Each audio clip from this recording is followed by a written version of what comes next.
Aba, kung pagiging mayabang pala ang pagsasabi ng tama, sana habang buhay na akong magiging mayabang. May sabi ko lamang at may parating ko lamang sa mga Pilipino ang katarantaduhan na ginagawa ng bawat politiko na dito sa ating bansa.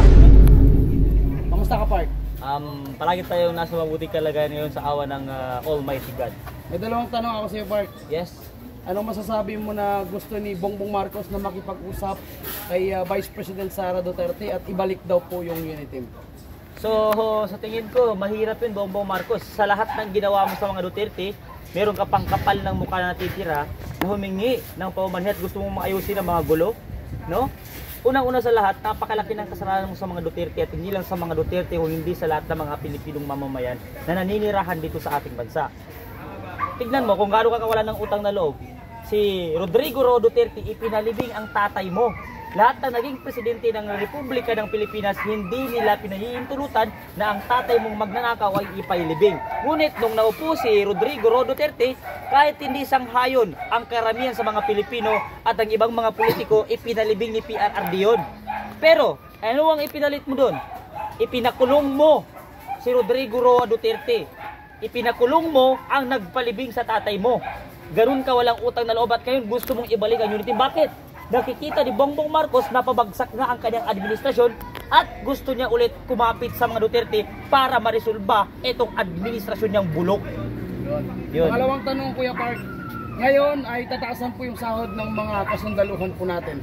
Sa panahon kung saan ay may mga ugong-ugong ng kodita o military junta ngayon sa hanay ng mga kasundaluhan against kay Bongbong Marcos. Palagay mo, ito po ba ay parang panunuhol para kumalma ang kasundaluhan, yes, yung pagtaas ng sahod? Sa aking paningin, yun ay panunuhol ni Bongbong Marcos para hindi makagalaw ang mga kapulisan at kasundaluhan.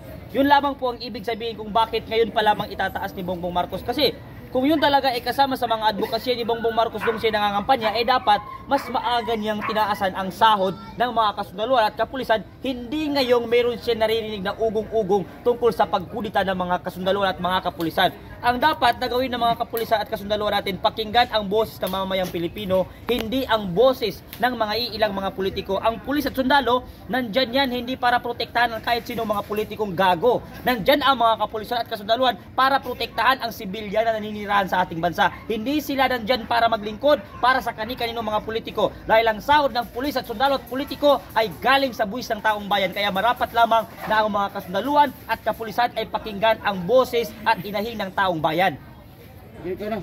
Yes, next question. Ano yung masasabi mo na sabi ni BBM, legacy niya daw yung Bukana Bridge? Okay, so sa pagkakaintindi ko naman sa Bukana Bridge, Bongbong Marcos, huwag masyadong makapalang mukha at huwag masyadong paipal sa mga lolong lista ni Bongbong Magnanakaw. Kasi sa pagkakaalam ko po, ay inaprubahan na po ni PRRD yan noong termino niya at naglaan na po siya ng pondo para sa Bukana Bridge. At ito pa, ang pagkakaalam ko dyan, Ferdinand Bongbong Magnanakaw, ay pera ng China ang ginamit dyan. Nag-commit po ang China ng 1.5 billion pesos para sa Bukana Bridge na igagawa, 5 tulay po na bridge na gagawin dyan sa Davao. Yan po, at kahit ni pisong duling po, walang nilabas ang administrasyong bangag para sa Bukana Bridge. At eto po, bawat administrasyon ay meron pong palatandaan sa kani-kanilang mga proyektong natapos o project. Si Bongbong Marcos ay meron siyang mga tataktik dyan na ilalagay na makabagong Pilipinas. Bagong Pilipinas. Bagong Pilipinas. Gaya nung kanyang project na bus na hindi na uupuan ng mga tao, walang sumasakay kasi walang aircon. Yung mga senior citizen, pag umuupo, walang phone, natutusok yung puwit nila. Kaya hindi sila sumasakay. Meron nakalagay na bagong Pilipinas. So sa Bukana Bridge naman po, makikita mo doon ay flag ng China at flag ni Pilipinas. So, imposible na magkaroon ng transaksyon itong si Bongbong Marcos sa China kasi si Bongbong Marcos gusto niyang girahin itong China.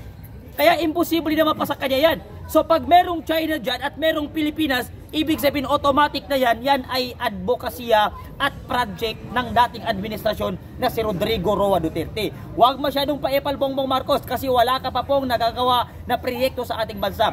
Puro mo lang kinikredit itong mga proyekto ng dating administrasyon. 2018, sinabi na ni Vice President Sara Duterte yan eh. Noong president pa siya daw, di ba? Kinuwento niya, naawa sa kanya ang kanyang tatay dahil siya ang mayor ng Davao. At itong mga bridge sa Davao hindi nagagawa kahit may budget na. At ngayon, dahil sa kay Rodrigo Roa Duterte, nakipag-usap niya China at ang China naman ay nag-commit ng 1.5 billion. para sa bridge dyan sa Bukana Bridge. Ngayon, etong makapal na mukha na bangag na walang alam, nagdala ng media pati mga vlogger niyang mga lulong. At inikredit niya itong Bukana Bridge. Hoy mga lulong lista, gumising na kayo. Yung sinasahod sa inyo, dapat yan, pera ng taong bayan, kinakain ninyo mga inayo pa kayo, mga yawa kayo. Mga gunggong. Next, tanong. Ito pa. Oh. Sabi ni Auntie Lokirat, takot daw si Pulong kaya hindi siya dumating doon sa patawag ng ICI. Oh, eto, Pukirat. Secretary Pukirat ang pangalan niya ngayon. Papalitan ko na ng Pukirat.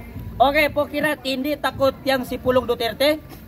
Hindi yan siya takot dyan sa ICI. Kaya lang siya hindi sumipot sa patawag ng ICI. Eh, ikaw ba naman? Alam mo namang ang ICI ay bayaran. Di ba? Isang departamentong bayaran ni Bongbong Marcos, eh wala kang gagawin doon kung hindi pa iikutin ka.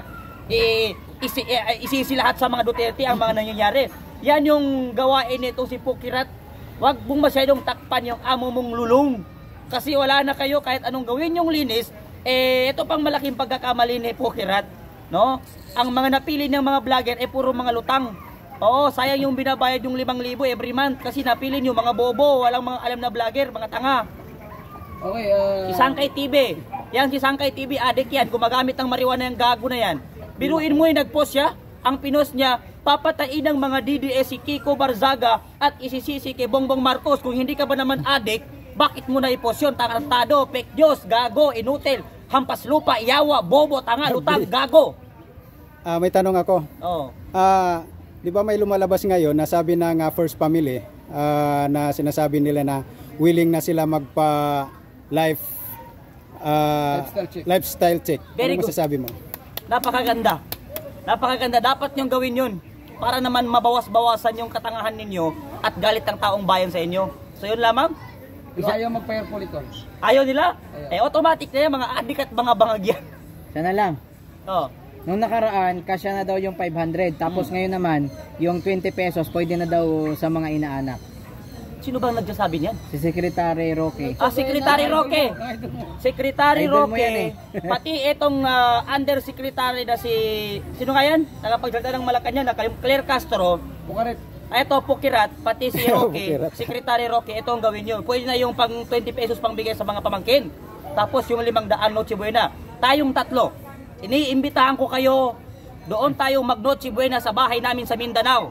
Gamit ang 500. Walang kakain sa buong isang gabi ng kahit ano, walang magbabaon. Yung 500 na yung tatlo tayo kakain doon sa bahay, tayo mismo ang mamimili kung ano mamimili doon at kung ano lang mabibili, yun lang ang kakainin natin at kung sino ang kakain ng maliban doon sa nakuha ng 500 piso ay uuwing patay at bangkay. Ano? Roque, papayag ka? Pati ikaw, Claire Castro, ng mga gogo, mga gunggong, mga bobo, mga tanga, mga inutil, mga yawa, mga hampas lupa, mga bobo. Yan ang dapat sa inyo, pinagmumura, mga tarantado. Nakakainis eh. Biruin mo, iniinsulto lahat nila mga Pilipino eh. Tama. Iniinsulto niyo yung mga Pilipinong mahihirap. Alam namin na mahihirap kami pero hindi nyo nakarapatang ipamukha sa amin. Kasi ang mga yaman ninyo galing sa amin. Wala kayong yaman, mga tamad kayo, mga batugan kayo. Ginagawa ninyong negosyo at pangpayaman, itong politiko kaya pumapasok kayo sa politiko, mga gago kayo. Yeah, Mark. Hanggang kailan ka Natatad lalaban tuloy sila para ng mga natatad sila. Hanggang buhay ako!